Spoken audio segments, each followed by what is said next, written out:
Thanks for listening. Pray about this, read the scriptures, not with your own reasoning. Like, I wanted to talk about wisdom because we need wisdom. But Paul said specifically in Corinthians, there's two types of wisdom. Like, the Greeks were into wisdom. They were practical. And the Jews, like, they had Solomon's wisdom. They've, on the old covenant, Torah, Proverbs, Solomon wisdom, the Jewish people with that practical, pragmatic wisdom have basically like controlled the world's finances. They have, I think, 1/3 of people who have won the Nobel Prize have been Jewish. Like, Jews, they're intelligent, and that's one of the reasons Hitler persecuted them, is because they were controlling the bank system and culture and stuff. They've been really successful. The Pharisees were rich and they were practical. But this type of wisdom is not the type of wisdom that, intellectual wisdom, practical wisdom. Paul was saying the wisdom of God is foolishness to the worldly wisdom. Worldly wisdom is foolishness to God. You look at God's wisdom, he does things in an oddball way. I mean, Jesus was born in a manger.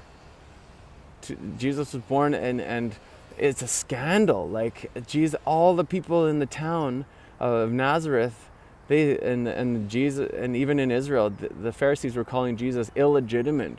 Like, they said, we're not born of fornication or adultery or whatever.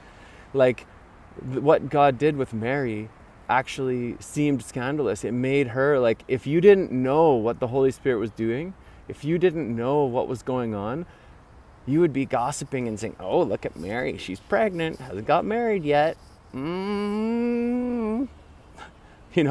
God did things that looked bad. If you didn't know what was going on underneath the surface, Jesus seemed like, to the Pharisees, Jesus seemed like he was a drunkard and a glutton. Jesus seemed like he was breaking the rules, breaking the Sabbath.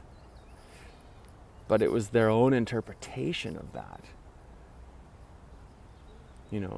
Jesus never broke any rules.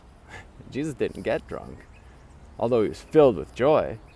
He knew about being filled with joy. And the apostles were drunk on the Holy Spirit, but they were accused of being drunk. So what I'm saying is, being an accuser, Satan's called the accuser of the brethren.